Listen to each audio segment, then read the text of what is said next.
Hoy vamos a meternos en un capítulo casi borrado de la historia de México. Como una de sus ciudades más importantes fue por un tiempo, muy breve, la capital de su propio estado. A ver, piensen en eso un momento. Una reorganización política tan radical que crea un nuevo estado a partir de un municipio y que luego, ¡puf!, se desvanece casi sin dejar rastro. Pues esa es la historia de Fresnillo. Pues sí, así como se oye. Durante 2 brevísimos pero muy importantes años, de 1865 a 1867, Fresnillo no era solo un municipio más de Zacatecas. No, señor, era la capital de su propio departamento, que para fines prácticos era el equivalente a un estado de hoy en día.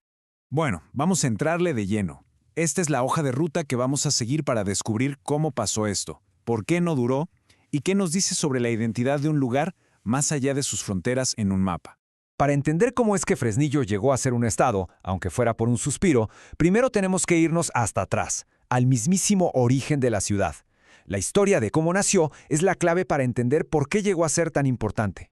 Y todo empieza con el nombre, que curiosamente no tiene nada que ver con la plata ni con batallas, sino con algo mucho más sencillo y la verdad hasta poético. El nombre no salió de una batalla o de un decreto real. No. Salió de una simple observación de la naturaleza, hecha por los primeritos exploradores europeos que llegaron a esa región. Viene de la palabra fresno, este árbol de madera dura y flexible. La tradición cuenta que por ahí del 2 de septiembre de 1554, un grupo de exploradores, entre ellos Francisco de Ibarra, encontraron un manantial justo al lado de un fresno chiquito. En medio de la nada, ese fresnillillo se convirtió en el punto de referencia que, sin saberlo, bautizaría el lugar para siempre. Pero ojo, la historia de esta tierra no arrancó con la llegada de los europeos, para nada. Hay evidencia arqueológica, como puntas de flecha estudiadas por el mismísimo INAH, que confirma que hubo gente viviendo ahí desde hace por lo menos 10.000 años, muchísimo antes de la conquista. Ahora sí, avancemos, porque lo que de verdad detonó la fundación de la ciudad no fue solo un arbolito y un manantial, sino el brillo irresistible de la riqueza que estaba escondida bajo tierra. Y aquí pasa algo súper curioso. Resulta que el capitán Proaño fue el primero en encontrar rastros de mineral, pero ¿qué creen? Nomás lo reportó y siguió su camino. El cerro, que estaba hasta el tope de plata, se quedó ahí, olvidado por años, sirviendo nada más como un punto en el mapa.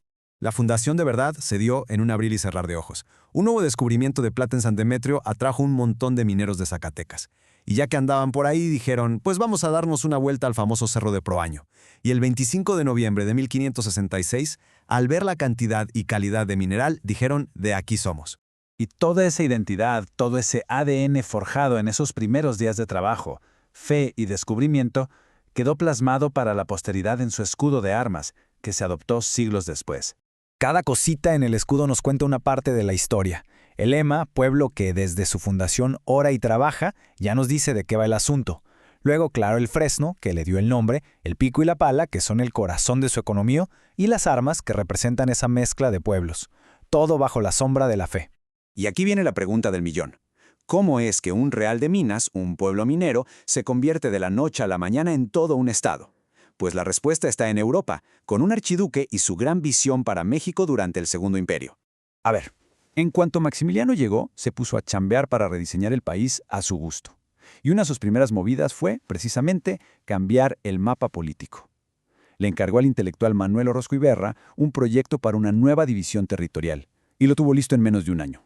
Y así, con este decreto del 3 de marzo de 1865, publicado en el Diario del Imperio, ¡pum!, de un plumazo, se redibujaron oficialmente las fronteras del poder en todo México.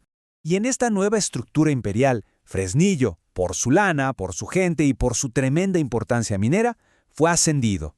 Dejó de ser un simple municipio dentro de Zacatecas para convertirse en el departamento número 32.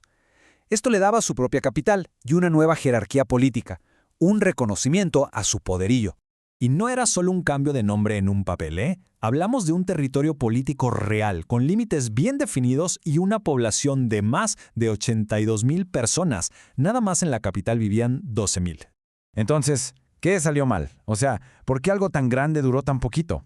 Pues la respuesta es igual de rápida y contundente que su creación.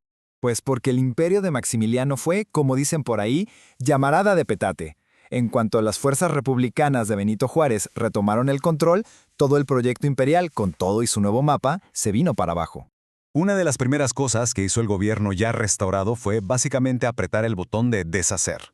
Se anuló la división territorial de Maximiliano y así nomás de otro plumazo el departamento de Fresnillo dejó de existir, volvió a ser otra vez un municipio del estado de Zacatecas.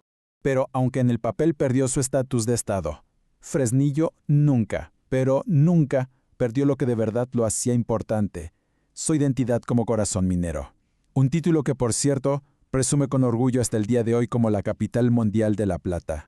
La historia de Fresnillo nos enseña que los mapas y las fronteras políticas pueden ser temporales, van y vienen, pero la verdadera identidad de un lugar, esa se forja en su historia, en su gente y en su propósito. Y a veces, las mejores historias son las que casi se borran del mapa.